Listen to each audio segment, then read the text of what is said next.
soo dhawaabe anigu waxaan kabta maajid waxaana jiraa 20 sano jaamacadan waxaa iga harta 1 sano aniga waxaa deganaa dabaqa labaad markaa jira saas ugu soo dhamaatid qolka ugu horeeyo ilaahay caafimaad ha idin siiyo soo dhawaada aniga magacaygu waa Ramla waxaan wax ku bartay Mareykanka sheebar ayaan bartay ما شاء الله مريكنك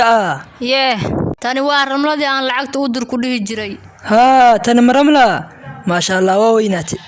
adiga cunugay ka tahay ciyaalkeyga waxaan ahay curud ku xigeenka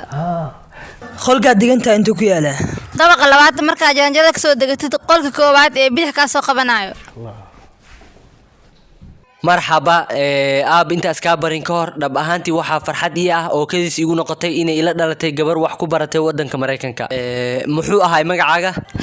Ramlo ha sax waxa kale kadis igu sii noqotay inuu walaalkayga yacni ila degan yahay dabaqa aan deganahay aniga bis ani asimis arkin maxaa yeelay aniga had iyo jeer waxaan ka soo baxaa irida labaad sababtoo ah wadada kale waa ciriiri ugu horeyntii magacaygu waa Cabdixaliim aniga waxaan ahay wiilka Cabdixaliim Cali ها adiga miya Cabdilxaliim waxaa isdii jiray maxaa lagu yeeraa Abu Cabdilxaliim ها صح aniga waxaan ahay Cabdixaliim aniga waxaa bartaa xanaanada xoolaha waxaan ka shaqeeyaa YouTube-ka